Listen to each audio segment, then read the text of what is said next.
அதான் அவ பிள்ளைங்கள காளி வேஷம் போட்டு மிரட்டி இருக்கா. இதுல இருந்து என்ன தெரியுது? தாலிக்காக என்ன வேணாலும் செய்வா அந்த துளசி. தாலினா தாலி இல்ல, சிவா. அந்த சிவாவை விட்டு கொடுக்க அவளுக்கு மனசில்ல. ஜனனி, இந்த குடும்பத்துக்கு நீ மருமகளா இல்ல அந்த துளசி மருமகளான்னு எனக்கே குழப்பமா இருக்கு. பாத்துக்கோ, இந்த குழப்பத்தை தீர்க்க வேண்டிய கடமை இப்ப உனக்கு இருக்கு. நீ இப்ப விட்டு கொடுத்தன்னு வச்சுக்கோயேன், அந்த சிவா அவ்வளவுதான், துளசிக்குதான். நீ மலேசியா போக வேண்டியதுதான். துளசி மகாராணி மாதிரி இந்த வீட்டுக்கு மருமகள் ஆயிடுவா. அதனால நீ என்ன செய்யணுமோ செஞ்சுக்கோ. சிவாவை காப்பாத்துற வழிய மட்டும் யோசி, புரியுதா? நல்லா யோசி.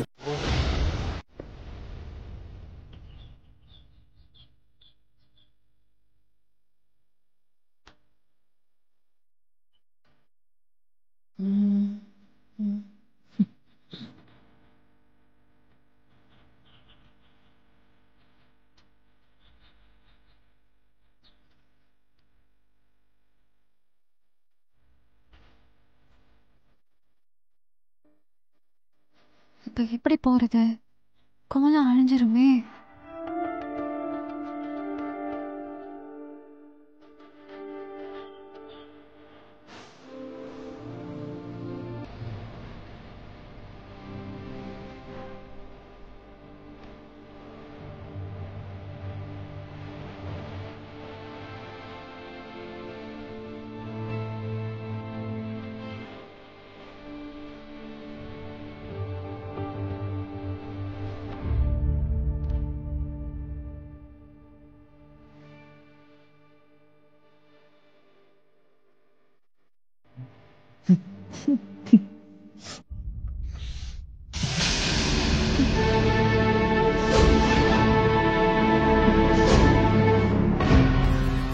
ஏன் சிரிக்கிறீங்க?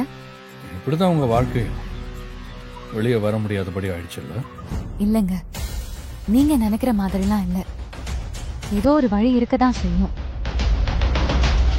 வெளியே வர்றது பெரிய கஷ்டம் இல்ல. கோலம் அழியக்கூடாதுன்னு தான் நான் நினைக்கிறேன். நல்லாதான் பேசுறீங்க. நான் வெளியே போறது மட்டும் முக்கியம் இல்ல, எந்த விதமான பாதிப்பையும் உண்டு பண்ணாம போகணும்னு நான் நினைக்கிறேன். புரியல, நீங்க இப்ப எதை பத்தி பேசுறீங்க? வாழ்க்கைய பத்தி நான் பேசல, நான் கோலத்தை பத்தி தான் பேசுறேன். முடிஞ்சா வெளியே வந்து பாருங்க. நானும் வாழ்க்கைய பத்தி எல்லாம் பேசல, கோலத்தை பத்தி தான் பேசுறேன். முடியும், எனக்கு நம்பிக்கை இருக்கு. கோலத்துக்குள்ள இருந்து வெளியே போறத பத்தி தாங்க நான் சொன்னேன். என்ன பேசுறாங்க? சிவா எதுக்கு அவ கூட தேவையில்லாம பேசிட்டு இருக்கான்? தப்பு பண்ணா மாட்டிதானே ஆகணும். இல்ல, இந்த கோலத்தை தப்பா போட்டதை பத்தி மட்டும்தான் நான் பேசுறேன். புள்ளி வச்சுதான் நான் போட்டேன். ஆனா சில அன்பான மனிதர்களால கோடு வேற மாதிரி போயிடுச்சு.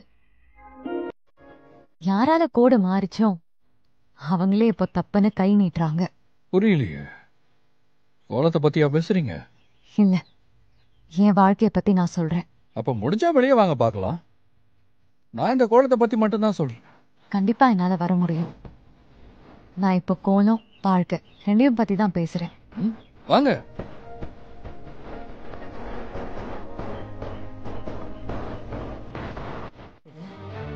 மாப்பிள்ள, என்ன பேசுறீங்க? பின்ன என்ன அத்தை, எதுவுமே தெரியாத மாதிரி எனக்கு எதுக்கு பணம்னு கேட்டா உண்மைய சொல்லதான் செய்வாங்க. நடந்த கல்யாணம் செல்லாது. அண்ணன் தாலி கட்டினது ஜனனிக்கு தான். ஆனா நீங்க துளசி.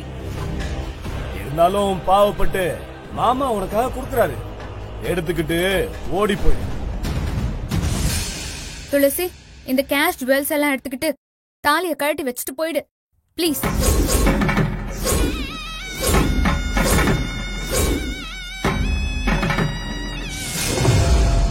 இத பாரு, பத்தலன்னா சொல்லு, அண்ணன் கிட்ட சொல்லி இன்னும் கொஞ்சம் வாங்கி தரேன். பத்மா, அப்பா, என்னப்பா இது?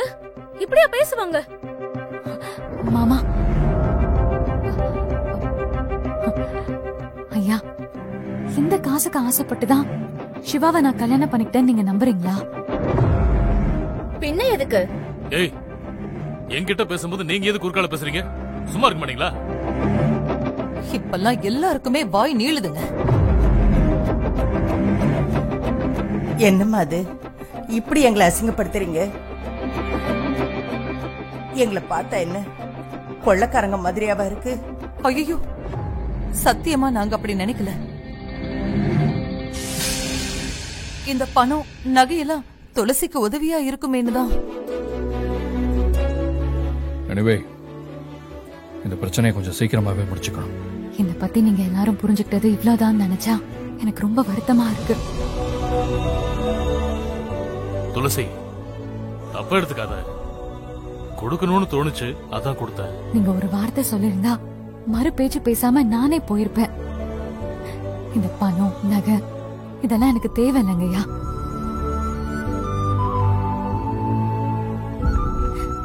எல்லாரும் கூடி நின்னு காசை முன்னால வச்சு விலை பேசுறதுதான் என்னால தாங்க முடியல. சிவா, உங்ககிட்ட ஒன்னே ஒண்ணு கேட்கவா? கேட்டா நீங்க பதில் சொல்லுவீங்களா? என்ன? உங்களுக்கு இதெல்லாம் ஞாபகம் இல்லாம கூட இருக்கலாம். ஜனனிங்கிற பேரு மட்டும்தான் என்கிட்ட இருந்துச்சு. ஆனா என்னைக்காவது நான் எல்லாம் மீறி இருக்கேனா? இல்ல நீங்க என்ன தொட்டப்பெல்லாம் நான் சந்தோஷமா ஏத்துக்கிட்டேனா? இப்ப எதுக்கு இதெல்லாம் பேசிட்டு இருக்கணும்? அங்கிள், சீக்கிரம் பேசி முடிச்சுட்டு அவளை அனுப்பி விடுங்க அங்கிள். சிவா, நீங்க நம்புறீங்களா? நான் காசுக்காக ஆசைப்பட்டுதான் ஜனனியா இருந்தேன், நீங்க நம்புறீங்களா? இல்ல, நான் அப்படியே நினைக்கல. ஆனா ஏதோ